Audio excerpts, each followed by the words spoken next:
చెబుతున్నారని చక్కగా చేతులు ఒగ్గి నమస్కారం చేస్తూ వింటున్నారు. ఎలా వింటున్నారట? శివాలయంలో శివుడికి ఎదురుకుండా నంది ఉంటారు. నంది ఒక కాలు ఇలా పైన పెడతారు. స్వామి ఎప్పుడు పిలుస్తారా అని ఎదురు చూస్తున్నట్టుగా. ఈ మధ్యకాలంలో ఐపీఎల్ మ్యాచ్ వస్తుంది కదా, క్రికెట్. వాడు ఎక్కడ కొడతాడా, నాకే వస్తుందేమో బాల్ అని ఎదురు చూస్తున్నట్టుగా అంత శ్రద్ధగా ఇక్కడ కూడా గురువు గారు ఎప్పుడైతే చెప్పేటువంటి ప్రతి పదాన్ని ప్రతి అక్షరాన్ని చక్కగా శ్రద్ధగా వినాలి అనే ఉద్దేశంతో ఎదురు చూస్తూ ఉండగా మునివరేణ్య వినము వినిచదన్ ఇలాలో నకలదు భాగవతము కలుషారము దాని వినిన సకల ధర్మంబులను విన్న ఫలము కలుగు ఎట్టి పాపికైనా. నిజంగా పాపాత్ములుగా ఉన్న వాళ్ళే వినాలట, వాళ్ళను ముందు పెట్టాలట. పుణ్యాత్ముడు దేవుడు పూజ చేసేవాడు, వాడికి తెలుసు కదా, తెలియని వాడికి చెప్పాలి. డబ్బు కోసం కానీ జ్ఞానం కోసం కానీ ఆరోగ్యం కోసం కానీ ఒక్కొక్కరికి ఒక్కొక్క చింత ఉంటుంది. చితి చింతయోర్మధ్యే చింత ఏవ గరీయసి. చితి దహతి నిర్జీవక, చింతా దహతి జీవక. చితి అనేటువంటిది దహింపచేస్తుంది ప్రాణం లేనటువంటి శవాన్ని. మనలో ఉన్న శివాన్ని మనకి చింత అనేది ఉంటుంది, ఆ మనసులో ఉన్నది దహిస్తూ ఉంది.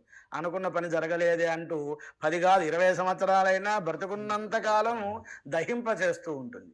అటువంటి చింత తొలగాలి అంటే భగవంతుడి యొక్క చెంత ఉండాలి. భగవత్ కథ విన్నట్లయితే ఎటువంటి పాపాత్ముడైనా దోషం తొలగిపోతుంది. భువనంబున భాగవత శ్రవణము లభించుట అరుదు జన్మాంతర సంభవ పుణ్యహీనులకు మానవులకు వాస్తవము తెలిపినాడను నీకు. ఎప్పుడో పూర్వజన్మలో పుణ్యం చేశాం కాబట్టి భాగవతాన్ని వింటున్నాం. లేకపోతే మామూలుగా వింటారా? మేము చెప్పేటువంటి మాటలు ఏదో వింటున్నారు, సినిమా సీరియల్ లాగా 2 నిమిషాలు ఉంటారు, ఛానల్ మార్చేస్తూ ఉంటారు. భగవంతుడి యొక్క కృప ఉంటేనే ఇది వినాలి అనేటువంటి ఆసక్తి. ఇంత పరిశ్రమతో మన యొక్క నాదం మోదం ప్రమోదం ఆనందంగా చెప్పేటువంటి ఈ యొక్క భాగవతంలో ముందు చిత్తశుద్ధి కలుగ చేసి శాశ్వతమగు బ్రహ్మపదమునీయ భాగవతము కంటే లేదు వేరొకండు దేహికి ముక్తి సాధనంబులైన చదువులందు. భగవంతుడి యొక్క కృప ఉండాలి. ఆత్మశుద్ధి లేని ఆచారమేలా, పాకశుద్ధి లేని పాకమేలా. వంట చేసేటప్పుడు ఆ గిన్నె శుభ్రంగా ఉండాలిగా, అలాగే పూజ చేసేటప్పుడు మనస్సు పవిత్రతగా ఉండాలి. మన యొక్క చిత్తాన్ని శివాయత్తం చేయాలి. భగవంతుడి యొక్క అనుగ్రహాన్ని పొందటానికి ముందు చిత్తశుద్ధిగా ఉండాలి. ఎటువంటి ఆలోచనలు ఉండకూడదు. చక్కగా హృదయంలో మన యొక్క హృత్పీఠం మీద భగవంతుడు వచ్చి కూర్చున్నాడు అనేటువంటి భావన ఉండాలి. చేతులు ఒగ్గాలి, చక్కగా నమస్కారం చేయాలి. అప్పుడు భాగవతాన్ని ఎవరైతే వింటారో ఈ దేహానికి ముక్తి కలుగుతుంది అంటున్నారు. శ్రీమద్భాగవతం శాస్త్రం కలౌ కీరేన భాషితం కాలవ్యాల ముఖగ్రాసత్రాస నిర్నాశ హేతవే. మనకి మృత్యువు అనేది వెనకాలే ఉంటుంది. ఆయుక్షీణం దినే దినే యమస్య కరుణానాస్తి కర్తవ్యం హరికీర్తనం అన్నారు. మొన్న అనుకున్నట్టుగా కాలక్షేపం అనేటువంటిది చేయకూడదు, యముడు కూడా కరుణ చూపించడు, వెనకాలే ఉంటాడయ్యా అని. అందువల్ల కాలవ్యాలం, కాల అంటే ఒక సర్పం లాంటిదిటండి. అటువంటి పాము మృత్యువు మన వెనకాలే ఉందిట. దాన్ని నాశనం చెయ్యాలి అంటే చిలుక మాట్లాడినటువంటి భాగవతాన్ని వినాలట. శ్రీమద్భాగవతం శాస్త్రం కలౌ కీరేన భాషితం. ఈ యొక్క కలియుగంలో భాగవతాన్ని సుఖశాస్త్రము అంటారు. వేదము ఎంతో భాగవతము అంత. భాగవతము, భా అంటే భక్తి అని అర్థం, గా అంటే జ్ఞానము అర్థం, వా అంటే వైరాగ్యము, తా అంటే తత్వము, ము అంటే ముక్తి. భక్తి జ్ఞాన వైరాగ్య తత్వముక్తిని సాక్షాత్కరింపజేసుకుంటే దాన్ని భాగవతము అంటారు. అక్కర్లేదండి, భాగవతం భాగవతం భాగవతం అంటూ ఉండండి, కనీసం బాగన్నా అవుతూ ఉంటాం. అలా బాగా అయిన తర్వాత భాగవతాన్ని వింటాం కూడా కృష్ణుడి యొక్క అనుగ్రహం మనకి కలుగుతుందన్నమాట. అటువంటి మహత్తరమైనటువంటి ఈ యొక్క కలియుగంలో శుక మహర్షి గారు చెప్పినటువంటి భాగవతాన్ని చక్కగా వినాలయ్యా. ఇక్కడ ఒక విషయం చెప్పారు, మనకి సమవుజ్జి ఉండాలి కదా. దేవతలు ఏం చేశారంటే ఒక అమృత భాండాన్ని తీసుకుని వచ్చి శుక మహర్షి గారు చెబుతున్నారు, పరీక్షిత్ నరేంద్రుడు వింటున్నారు. పరీక్షీణేషు యో జాతః స ఏవ పరీక్షిత్. అంటే కురువంశం క్షీణించిపోతున్నటువంటి సమయంలో పుట్టాడు పరీక్షిత్తు. పరీక్షిత్తు యొక్క తండ్రి ఎవరు అంటే అభిమన్యుడు. అభిమన్యుడు యొక్క తండ్రి ఎవరు అంటే అర్జునుడు అన్నమాట. ఈ విధంగా కృష్ణ భగవానుడి యొక్క అనుగ్రహంతో నరనారాయణులలో ఆది నరుడుగా ఉన్నటువంటి అర్జునులే. ఆయనని 10 పేర్లు ఉన్నాయి మనకి. భాగవతం, రామాయణం, అదేవిధంగా మహాభారతం, ఇటువంటి వాటిల్లో మహాభారతంలో విరాట పర్వంలో ఆయనకు 10 నామాలు చెప్పారు. ఆయనని సవ్యసాచి అంటారు. కుడి చేత్తోనూ బాణం వేస్తారు, ఎడం చేత్తోనూ బాణం వేస్తారు. దేవలోకానికి వెళ్ళారు. దేవేంద్రుడి యొక్క అనుగ్రహంతో సంగీతాన్ని ఇక్కడ తీసుకువచ్చారు. దేవలోకం నుంచి వచ్చిన సంగీతం ఎవరి ద్వారా వచ్చింది అంటే నారద మహర్షి గారు, ఆంజనేయ స్వామి వారు, శ్రీకృష్ణుల వారు, అదేవిధంగా అర్జునులు భూలోకానికి దించారు. అటువంటి మహత్తరమైనటువంటి భాగవతాన్ని, భగవంతుడి యొక్క అనుగ్రహాన్ని పొందటానికి పరీక్షిత్ నరేంద్రుడు సర్పం వలన మరణిస్తాడు 7 రోజులలో అన్న విషయం వచ్చినప్పుడు గంగా నదీ తీరంలో శ్రీశుక మహర్షి గారు చెబుతుంటే, పరీక్షిత్ నరేంద్రుడు వింటుంటే దేవతలు సుధా కుంభాన్ని తీసుకువచ్చారు. కుంభం అంటే ఘటం, కుండ అనుకోండి. దానిలో అమృతం ఉందిట. సుధా అంటే అమృతాన్ని తెచ్చారు. అయ్యా, ఈ అమృతాన్ని మీరు తీసుకోండి, మీరు చెప్పే భాగవత కథ మాకివ్వండి అన్నారు. భాగవతం కులమంతా తరింపజేస్తుంది, ఒక్కడు విన్నా చాలు. అమృతం అట్లా కాదు, త్రాగిన వాడే తరిస్తాడు. అంటే ఆయుష్ ఉంటుంది, మరణం లేకుండా ఉంటుంది. భాగవతం అనేటువంటి అమృతాన్ని త్రాగితే వాడే కాదు, కులం అంటే వాళ్ళ యొక్క వంశం అంతా కూడా అభివృద్ధి అవుతుంది అని నేను ఇవ్వనయ్యా అన్నట్ట శ్రీశుకుల వారు దేవేంద్రులు దేవతలకి. అదేవిధంగా భాగవతం అనేటువంటిది ఒక రత్నం లాంటిది, అమృతం అనేటువంటిది ఒక గాజు పెంకు లాంటిది. రెండు సమానంగా ఉన్నాయా? లేవు. కాబట్టి మీకు ఇవ్వకూడదు అని భక్తులకే మానవాళిని తరింపచేయటానికి భాగవతాన్ని చెబుతాను అన్నారు. అటువంటి గరిష్టమైనటువంటి భాగవతం క్వ సుధా క్వ కథ లోకే క్వ కాచః క్వ మనిమహాన్ బ్రహ్మరాతో విచార్యేవం తదా దేవాన్ జహాసః అభక్తాంశ్చ విజ్ఞాయన సదౌ స కథామృతం శ్రీమద్భాగవతీ వార్తా సురానామపి దుర్లభ. దేవతలకి కూడా దొరకలేదుటండి భాగవతం. మనం ఎంత అదృష్టలం, ఎంత అదృష్టవంతులం. భాగవత కథ అనేటువంటిది మనం వింటూ ఉన్నాం. అది చూచి విస్మయం పొందగా మదిలోన లోకేశుడు సత్యలోకమందు వేదాంగ విద్యలను ఒక పక్క. ఎప్పుడైతే శుక మహర్షి గారు చెబుతున్నారో, దేవతలు వచ్చారు కదా, అమృత భాండాన్ని నేను మీకు ఇవ్వను అన్నారు. భాగవత కథ అనేది ఒక రత్నం లాంటిది, మీరు తెచ్చేటువంటి ఆ యొక్క సుధ అనేది ఒక గాజు పెంకు లాంటిది అన్నప్పుడు అది విన్న చతుర్ముఖ బ్రహ్మగారు బ్రహ్మలోకంలో ఒక తుల పట్టుకున్నారట. అంటే కాటా అంటాం కదా, ఇటువైపు భాగవతం పెట్టారట, ఈ పక్కన ఎన్ని పెట్టినా సరే తోగలేదట. అంటే భాగవతం గరిష్టంగా ఉన్నది అంటున్నాను. వేదాంగ విద్యలను ఒక పక్క, భాగవతమును ఒక పక్క నుంచి తులతూపగన్ వంగ్యముళ్ళు భాగవతము కడుకునందుట గౌరవంబుదాన తాపసుల అద్భుతమునంది విష్ణు రూపంబగు భాగవతము నుంచి. కనుక భాగవతము భగవంతుడి యొక్క కథ కాబట్టి కృష్ణ భగవానుడు ద్వాపర యుగం చివరలో ఆయన వైకుంఠ ప్రాప్తికి వెళ్తున్నప్పుడు ఉద్ధవుడు అడిగాడు, స్వామి మీరు వెళ్ళిపోతున్నారు, కలియుగం వస్తోంది, మరి మానవులు ఎలా తరిస్తారు అంటే, నాయనా నేను అక్షర రూపంలో ఉంటాను భాగవతంలో, కాబట్టి ఎవరైతే భాగవతానికి పొద్దున మధ్యాహ్నం సాయంత్రం కనీసం పొద్దునైనా నెలకి 2 ఏకాదశి తిథుల నాడైనా సరే గంధము కుంకుమ అక్షతలు వేస్తే నన్ను పూజించినట్లవుతుంది అని చెప్పారు. అంటే అక్షర రూపంలో ఉన్నటువంటి వారే అందుకనే చూడండి, అక్షరాయ నమః. పరమేశ్వరుని పూజిస్తూ ఉన్నప్పుడు ఈ నామం ఉంటుంది. ఇంకా మీకు చెప్పమంటారా?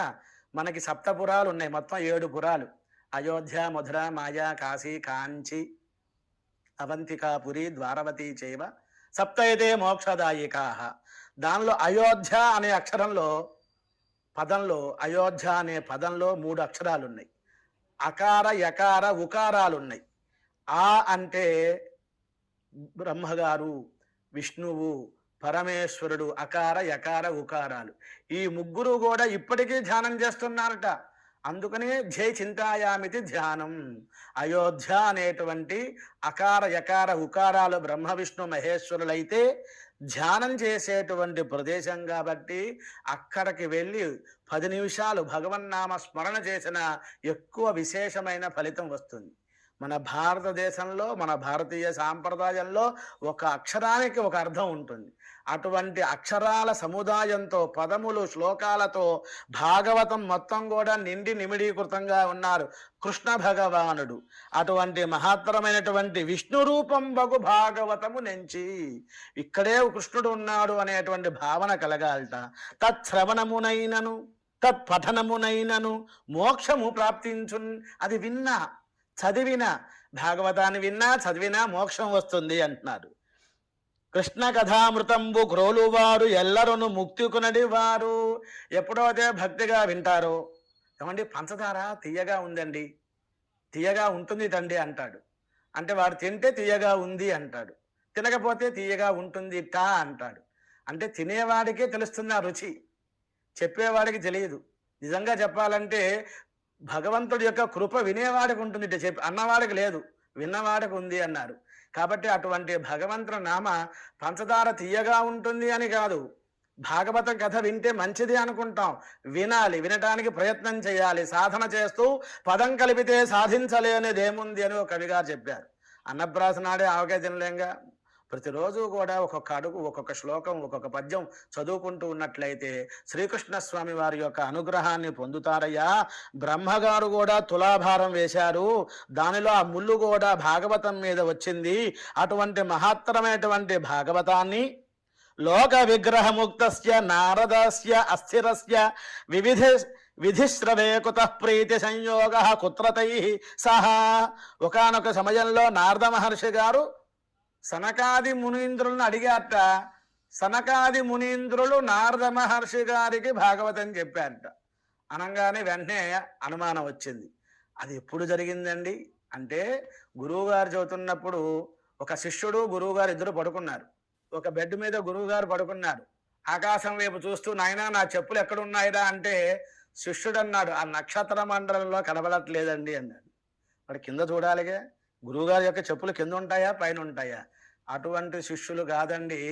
ఇటువంటి గురువుల యొక్క వాళ్ళ యొక్క నామాన్ని చెప్తే చాలు మనస్సంతా పొంగిపోతుంది. గురువు యొక్క నామాన్ని వారాలుండి చదువుకున్నారు. మనకి ఘంటసాల వెంకటేశ్వర్లు గారు, ఘంటసాల గారు ఉన్నారు కదా, ఆయన కూడా విజయనగరంలో వారాలుండి చదువుకున్నారు. ఆయన ఒక వస్త్రాన్ని సంచిగా పెట్టుకొని ఆ పొద్దున పూట ఇచ్చేటువంటి అన్నాన్నంతా తెచ్చుకుని ఒక నాపరాయి మీద వేసుకున్నారు. ఈ కాలంలో బియ్యం అయితే కొంచెం 2-3 గంటలకి పాచిపడి వస్తుంది. ఆ కాలంలో ఇత్తడి గిన్నెల్లో వండేవారు కాబట్టి కొంచెం అన్నం బాగున్నా 2-3 ఇచ్చేవాళ్ళు కదా. ఆ బియ్యం తేడా వలన, నీళ్లు ఎక్కువ వలన ఒక భాగం బాగుండేది కాదు. అది పక్కకి పెట్టేసి మంచిగా ఉన్నటువంటి దాన్నే చక్కగా ఆవకాయ వేసుకొని తిన్నారు. ఈ కాలంలో ఒక ఇంట్లో 3 పిల్లలకి 3 టిఫిన్లా అలా తయారైందన్నమాట. చద్దన్నాలు తిన్నారు, సమోసాలు తిని సమాసాలు రావట్లేదు. ఈ కాలంలో సమాసాలు రావాలి. భగవంతుడి యొక్క అనుగ్రహాన్ని పొందాలి అంటే వాళ్ళు అంత కష్టపడ్డారండి. అటువంటి నామం ఘంటసాల వారిని గానగంధర్వ అంటారు. అంటే ఏ తల్లి చేతిలో ఏ అమృత హస్తం ఉందో. కాబట్టి ఇటువంటి భాగవతాన్ని మనం వినేటప్పుడు మన పిల్లలకి ఏం చెప్పాలి, మనం ఏమి ఆచరించాలి అనేటువంటి విషయాన్ని కూడా తెలుసుకోవాలన్నమాట. అటువంటి నారద మహర్షి గారు ఎప్పుడైతే అడిగారో, సనక సనందన సనత్కుమార సనత్సుజాత అనేటువంటి వారు చెబుతున్నారయ్యా అని గురువు గారు చెప్పంగానే మేము వినాలనుకుంటున్నామని పరిప్రశ్న వేశారు. అంటే ఎప్పుడైతే ప్రశ్నకి సమాధానం రాగానే ఇంకొక ప్రశ్న వేస్తారు కదా, అటువంటి వారు శ్రద్ధగా వింటున్నారు. అనుకోవాలి. అంతేగాని గురువు గారిని టెస్ట్ చేస్తున్నారు అనేటువంటి విషయాన్ని అనుకోకూడదు. నారద మహర్షి గారు ప్రశ్న వేసినప్పుడు సనక, సనందన, సనత్కుమార, సనత్సుజాత అనేటువంటి నలుగురు బ్రహ్మ మానస పుత్రులు చెప్పారు అన్నారండి గురువుగారు. మరి అది ఎప్పుడు జరిగిందండి? మేము వినాలనుకుంటున్నామని భక్తిగా శ్రద్ధగా గురువులకి సూత మహర్షి గారికి చేతులు జోడించి నమస్కారం చేస్తే, ఒకనాడు నారదుండుండ విశాలపురంబున సాధు దర్శనము చేయు అరుదించి అటకు నల్వురు కుమారులు ఖిన్నవదనుండైన నారదుని చూచి మునివరేణ్యవి నష్టధనునికైవడి కానబడుచుంటివి విషన్న భావమున యుక్తముగా ఇట్లు ముక్త సంగులకుండు హేతుమేమి దీని కెరుగు చెప్పుమా. నలుగురు భాగవతోత్తములు నారద మహర్షి గారిని చూచారు. ఏమయ్యా, డబ్బు పోగొట్టుకున్నట్టుగా నష్టధనంగా ఆ ముఖం ఏమిటి, అలా ఉన్నది ఏమిటి నాయనా అడిగారు. అడిగినప్పుడు, అయ్యా ఏమీ లేదండి, నేను 14 లోకాలు తిరుగుతూ భూలోకానికి వచ్చాను. ఈయన పేరేమిటి? నారదుడు. నారం దదాతీతి నారద. నారం అంటే జ్ఞానాన్ని ఇచ్చేవాడు. ఈ కాలంలో కొన్ని ఛానల్స్లో నారద మహర్షి గారి గురించి తప్పుడుగా చూపిస్తున్నారు. నారద మహర్షి గారి వలనే మనకి భాగవతం వచ్చింది, నారద మహర్షి గారి వలనే రామాయణం వచ్చింది. అటువంటి స్వామిని అగ్గిపుల్ల స్వామి, కలహప్రియుడు అని చాలామంది చెబుతున్నారు. ఇంక నుంచైనా మనం మానుకోవాలి. నారం దదాతీతి నారద.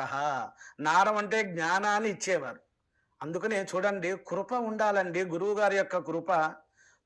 చదువుకునే వాళ్ళు 3 రకాలుగా ఉంటారట. అంటే ఎలా చెబుతారు రకాలు అంటే, గురువు గారి దగ్గర శిష్యరికంగా ఉండి వేదం చెప్పుకోవాలి, ఆయన ఇంట్లో పనులన్నీ చేస్తూ ఉండాలి, 12 సంవత్సరాల పాటు ఉండాలి, 2-3 సంవత్సరాల పాటు అసలు మంత్రాలు పాఠం ఏం చెప్పరు. అతని శిక్షణ ఎలా ఉంది? పొద్దున్న 4ంటికి లేస్తున్నాడా? ఇవన్నీ గ్రహించిన తర్వాత మనం చెప్పింది అతనికి వంట పడుతుంది అని తెలుసుకున్న తర్వాతే చెప్పేవారు. అలా గురు శుశ్రూషయ విద్య అంటారు. రెండోది పుష్కలేన ధనేనవ, డబ్బులు ఇచ్చి సంపాదించుకోవటం చదువుని. ఈ కాలంలో ట్యూషన్స్ అంటున్నారు కదా, డబ్బులు ఇచ్చి నేర్చుకుంటారు. మూడోది ఏమిటంటే, నాకు రాని విద్య మీకొచ్చు, మీకు వచ్చిన విద్య నాకు రాదు, కాబట్టి నా దగ్గర ఉన్నది మీకు చెబుతాను, మీ దగ్గర ఉన్న విద్య నాకు చెప్పండి. ఈ విధంగా విద్యలు నేర్చుకోవటం 3 రకాలుగా ఉంటుందండి.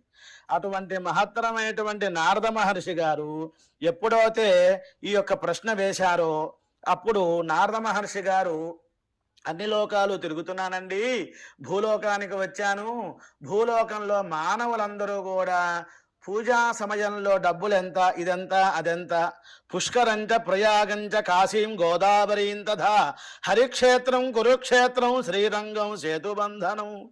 కాశీకి వెళ్ళాను, పుష్కరానికి వెళ్ళాను, ప్రయాగకి వెళ్ళాను, గోదావరికి వెళ్ళాను, హరిద్వారం వెళ్ళాను, కురుక్షేత్రం వెళ్ళాను, శ్రీరంగం వెళ్ళాను, కామేశ్వరం వెళ్ళాను. ఎంతసేపటికి వ్యాపార ఆలయాలు అయిపోయినాయి, వ్యాపార దృక్పథం అయిపోయింది, భక్తి లేదు ఎవరి దగ్గర. అట్లా ఉన్న సమయంలో ఒకసారి నారద మహర్షి గారు ఈ యొక్క గంగానది దగ్గరికి వెళ్తున్న సమయంలో గంగాదేవి అనుకుంది, స్వామి నువ్వు నాలో స్నానం చేయవయ్యా, చాలామంది భక్తులందరూ కూడా వచ్చి వాళ్ళ పాపాలను నాలో పెట్టేస్తున్నారు, నాకు కలిపేస్తున్నారు, వాళ్ళు పుణ్యాత్ములు అయిపోతున్నారు, నేను పాపాత్మురాలు అయిపోతున్నాను, వాళ్ళ పాపాన్ని నేను మోస్తున్నాను అంది. అప్పుడు నారద మహర్షి గారు చాలా ఆనందించి, ఏమీ ఎక్కర్లేదమ్మా, ఈ గాలి వచ్చింది కదా, నా నుంచి వచ్చిన గాలి ఏదైతే ఉందో అది నీవు పవిత్రురాలు అయిపోతావు అన్నారు. అందుకని గురు దత్తాత్రేయ స్వామి వారి యొక్క నడిచేటప్పుడు ఆయన యొక్క శరీరం నుంచి వచ్చిన ఒక గాలి, ఒక వేశ్య కూడా భగవంతుడి యొక్క అనుగ్రహాన్ని పొందిందనమాట. ఈ కాలంలో ఎక్కువ పుణ్యం రావాలని పాపాలు ఎక్కువ చేస్తూ అనేక పుణ్యక్షేత్రాలకు వెళ్ళి మునుగుతూ ఉన్నారే తప్ప భక్తిగా ఎవరూ మునగట్లేదు, పిక్నిక్గా వెళ్తున్నారే తప్ప పవిత్రమైన భావన లేదు అనేటువంటి ఉద్దేశాన్ని ఇదివరకు ఎప్పుడో నారద మహర్షి గారు గ్రహించారు. అన్ని లోకాలు తిరుగుతూ ఉన్నాను, కలిన అధర్మమిత్రేణ ధరేయం బాధిత అధునా సత్యం నాస్తి. సత్యం ఎవరు చెప్పట్ల, అసత్యమే ఆడుతున్నారు. నైనా నువ్వు ఎక్కడున్నావురా అంటే, వస్తున్నానంటే ట్రాఫిక్ జామ్ అయిందండి అంటాడు. అంటే అబద్ధం ఆడినట్టే. పుట్టిన దగ్గర నుంచి పెరిగిన దగ్గర నుంచి ప్రతిరోజు కూడా అబద్ధం ఆడుతూనే ఉంటూ ఉన్నాం. అలా అబద్ధం ఆడకూడదు అంటున్నారు. తపః శౌచం దయాదానం న విద్యతే. పవిత్రంగా ఉండాలి హృదయం. పవిత్రత లేదు, దయ లేదు, దానం లేదు. ఎంతసేపటికి నేను నా భార్య నా పిల్లలు ఉదరభోషణ కోసమే, కుటుంబ భరణార్థమే జీవిస్తున్నారయ్యా. అందరూ సోమరిపోతలైపోతున్నారు, బుద్ధిహీనులైపోతున్నారు. ఉదరం భరినో జీవాహ పరకాహ కూటభాజనా, కూటస్థాన్న భోజనం. సాధువులు సత్పురుషులు అని చెప్పుకుంటున్నారు. ఒక ఎర్ర వస్త్రం వేసుకుంటే చాలు, కాషాయం వేసుకున్నాడు, ఆయన సన్యాసం అనుకుంటారు. కాషాయం కషాయం లాంటిది. పొద్దున్న 4ంటికి నిద్ర లేవాలి, రాత్రి వరకు వాళ్ళ ధర్మాలు ఉంటాయి. ఒక 3 దోశలతోనే భోజనం అడగాలట, 3 లేక 5 ఆ రోజు భోజనం అయినట్లు లెక్కే. కరపాత్ర స్వామివారని ఉన్నారు. ఆ స్వామివారి యొక్క నామాన్ని మనం స్మరిస్తే చాలు, ముక్తి పొందుతాం. ఆయన ధర్మస్వరూపంగా ధర్మ సమ్రాట్ అన్నమాట. అటువంటి యతీంద్రులకి చెల్లింది. ఈ కాలంలో ప్రతి వాళ్ళు కూడా కాషాయ వస్త్రం వేసుకుంటున్నారు, పెద్ద పెద్ద శాలువాలు వేసుకుంటున్నారు, నాలాగా వెంటనే పుణ్యాత్ములు అయిపోతున్నారు అనుకుంటున్నారు. అది శుద్ధ తప్పు అన్నమాట. ఆ విధంగా ఉన్నారయ్యా. అసత్యాన్ని పోషిస్తున్నారు, అసత్యవాదులయ్యారు, సోమరిపోతులవుతున్నారు. సాధువులం సత్పురుషులం అని చెప్పుకుంటున్నారయ్యా. వారు అలా ఆచరించట్లేదు. ఆడవారి పెత్తనం బాగా పెరిగిపోతోంది. బావమరుదుల యొక్క సలహా సంప్రదాయాలు కూడా పెరుగుతున్నాయి. అందుకనే కదండి మనకి ఎక్కువగా ఈ కౌరవ సామ్రాజ్యంలో గాంధారి తోడబుట్టినవాడు శకుని ఉన్నాడు కదా, అతనే వల్లనే కదా ఆ యొక్క దుర్యోధనుడికి చెడ్డ బుద్ధి వచ్చింది. ఒక కారణం. ఆ విధంగానే పెళ్ళానికి కాపురాన్ని తెచ్చుకోగాని దిక్కుమాలే బుద్ధి ఉన్న బావమరుదిని తెచ్చుకోకు అనేవాళ్ళు పూర్వం. అలా ఉన్నట్లయితే కొంప నాశనం అవుతూ ఉంటుంది అన్నమాట. అటువంటి వలన కొన్ని గృహాలు కూడా చిన్నం అయిపోతున్నాయి అంటున్నారు. అదేవిధంగా ఇంకా ఏం చెప్పాలంటే శాలకో బుద్ధిదాయక గేహే శాలకో బుద్ధిదాయక తరుణీ ప్రభుత. ఆడవారి యొక్క పెత్తనం పెరిగిపోతోంది, బావమరుదుల యొక్క సలహాలు సంప్రదాయాలు అవన్నీ కూడా మంటకలుస్తున్నాయి. యోగులు కానీ, సిద్ధ పురుషులు కానీ, జ్ఞానులు కానీ, సత్కర్ములు చేయువారిని కానీ సమస్త సాధనములు కలిరూపమై దావానమే భస్మం అయిపోతుంది. దావాగ్నిలాగా మనం పొద్దున్నే నిద్రలేద్దాం అనుకుంటాం, అనుకున్నంత మాత్రమే పుణ్యం వచ్చేస్తుందండి. అదే విధంగా మనం భాగవతం చదవాలి అనుకుంటే చాలు, ఒక్కొక్క యుగ ధర్మాన్ని బట్టి మార్పు వస్తుంది. ఎలా అంటే కృతయుగంలో పూజ చేస్తేనే పుణ్యం వస్తుంది. త్రేతాయుగంలో దానం చేసిన మనం చేయకపోయినా 10ో 12 ఇచ్చినా చాలు. ఈ కలియుగంలో అనుకుంటే చాలు ముక్తి పొందుతాం. నేను గోదానం చేశాను, చెయ్యాలి అనుకుంటే చాలు, వెంటనే పుణ్యం వస్తుందిట. భాగవతాన్ని చదువుతాను, వింటాను అంటే చాలు, పుణ్యం వస్తుందిట. అంతకన్నా ఎక్కువ పుణ్యం రావాలి అంటే చదవాలి, వినాలి. అట్టశూల జనపదా శివశూల ద్విజాతయ. ఎక్కువగా హోటల్స్ వచ్చేసినాయి. వాడు ఏం వండుతాడో తెలియదు, స్నానం చేశాడో లేదో తెలియదు. అదేవిధంగా కొన్ని ఆన్లైన్లో వచ్చేటువంటి ఆహారాన్ని తినకూడదు. అలా తిన్నట్లయితే కామక్రోధ లోభ మోహ మదమాత్సర్యాలు అనేటువంటివి పెరిగిపోతాయిట. ఇవన్నీ చెప్పుకుంటూ వచ్చారు. అలా నారద మహర్షి గారు చెబుతున్నారు, ఈ భూలోకంలో అన్ని క్షేత్రాలకి వెళ్ళా, అన్ని దేశాలకి వెళ్ళా, ప్రతి ఇంట్లోనూ ఈ విధంగా ఉంది. భక్తి లేదు, జ్ఞానం లేదు. అటువంటి సమయంలో యమునా నదీ తీరానికి వెళ్ళాను. యామునం తటమాపన్నో యత్ర లీలా హరే భూతు తత్ర ఆశ్చర్యం మయా దృష్టం శ్రూయత తన్మునీశ్వరా. ఏకాతు తరణీ తత్ర నిషన్నా ఖిన్నమానస వృద్ధౌ ద్వౌ పతితౌ పార్శ్వే నిశ్వసంతాపచేతనౌ. నారద మహర్షి గారు 14 లోకాలు తిరిగిన తర్వాత భూలోకానికి వచ్చినప్పుడు భూలోకంలో తీర్థాలు క్షేత్రాలు కల్మషం అయిపోయినాయి. మానవుల యొక్క హృదయం అంతా కూడా పవిత్రత దయ అవేవీ లేవు. అలాగే యమునా నదీ తీరానికి వెళ్తే ఒక పడుసు యవ్వనంగా ఉన్నటువంటి ఒక స్త్రీ ఉన్నది. వారి పక్కనే ముసలి రూపంలో ఉన్న 2 పడుకున్నారు. చుట్టుపక్కల ఆడవాళ్ళందరూ ఉన్నారు. నన్ను చూస్తోంది. నేను ఒకసారి ఆశ్చర్యపోయాను. అలా ఆమె దగ్గరికి వెళ్ళాను.